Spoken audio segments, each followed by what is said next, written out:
It's probably me. Yeah, it's you. So Ian had to jump off because he's having problems again because he bought a different phone that's not an iPhone. I look awesome. I spent the day with my friend Jessica yesterday. We haven't seen each other in months. And we watched football and we had lots of beers and we had a lot of girl time and I'm all puffy because of it. But we had a really good time and I went to the hotel. You know what's funny is I was invited to the hotel staff party and I don't work there. The Murphy's Historic Hotel. I don't work there, but the owner came out last night. The owner's wife came out last night, was like, hey, staff parties in a couple of weeks. You coming? I'm like, sure. Keep this place open. I should be invited. Let's see. All right. Can you hear me now? Dude, I don't know what is up with this phone. You can't hear me again? No, I can hear you now, but I couldn't earlier. I could see and like I could see you talking to me as I can't actively hear you. I'm like, oh, and then I'm like, I can't hear you. And then it goes live. I'm like, oh. Good morning, Peggy. No, I was telling everybody how I was invited to the Murphy's Historic Hotel staff party and I don't work there. They don't know that. They don't because I'm there that often. I keep the place open, so I guess I should be invited. How have you not been there long enough that people start tipping you because they think that you work there? There is one thing, though, that people do. If they're not getting their drinks fast enough, they come sit right next to me and be like, so when I was there the other night, when I was there yesterday, this guy saw it happening. So he finally comes up and goes, hey, I'll buy you a beer if you get my beers for me. And I'm like, sure, can I get blah, blah, blah? And he's like, what the hell? But I tip really big. Good. That's what tipping means, to ensure promptness. Yeah, so my buddy Kenny, the bartender in there, has 3 little girls and a beautiful wife. And I'm like, he's like, you take care. He goes, I take care of the locals because they take care of my family, man. So our drinks and I always overtip him. Okay. Like my bill was $80 and I tipped him $25. Okay. Mm-hmm. That's why I'm invited to the staff party. Yeah, no, you earned that invite. Right? That's your invite. You should be there. That's not I shouldn't be there. You should be there. They all know me. It's fine. Yeah. There's another bartender, so they split the bar, right? And he's married to this beautiful woman. And when me and Jessica are there, she'll come sit on our side. And he's like, you're not even sitting on my side of the bar? She's like, no, the girls are here. I guess, why don't you go over there and sit on that side too? Because I'm already on this side and my favorite bartender is on this side.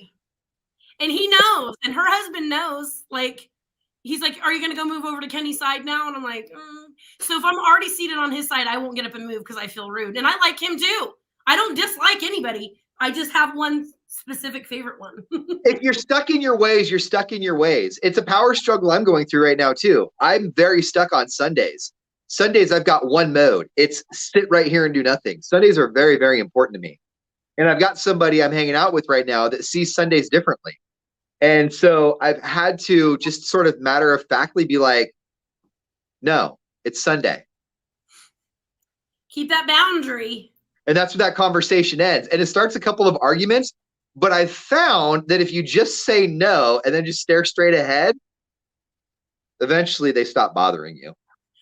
I've learned that at the bar. So I'm at Ralston's Goat Saturday night after the Modesto celebration of lights. And this guy, like, I don't know what's up with you guys. Like, why do men think that if I give a crappy comment that this woman's going to initiate, like, it's going to initiate a conversation? No. Just come up and have a nice conversation with me. So this one guy, you're really sucking that Corona down. And I just look at him and I take a drink of it. And I just look straight ahead, dude.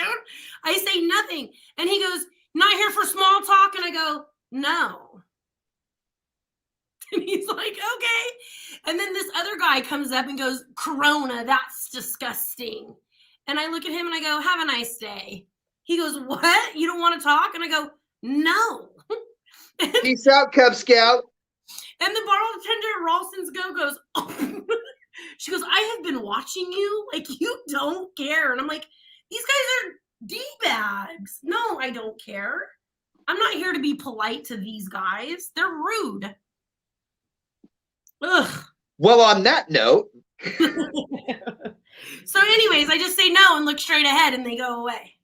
Yeah, no, it's a tried and true method. I'm finding out that it works. It works. Hey, in about 3 minutes on the air, we're going to give out some information on how you can score some jewelry from Chickarelli Jewelers.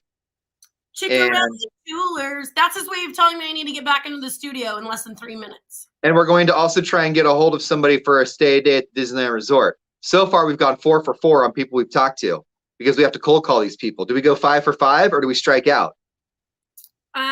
I think now that you're saying it, you're jinxing yourself because that's what you do. Just like you started liking Tristan Thompson and then we found out that he had a mystery baby. I'm not putting that blame at my feet. I'm putting it on your feet.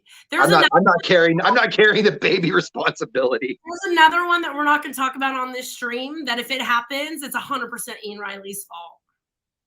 When we get back in the studio, you need to tell me what that is. You already know. Okay.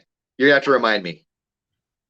If Betty White does not make it. Oh my God, are you really going to do this now? It's Ian Riley's fault. Because he's already celebrating her birthday.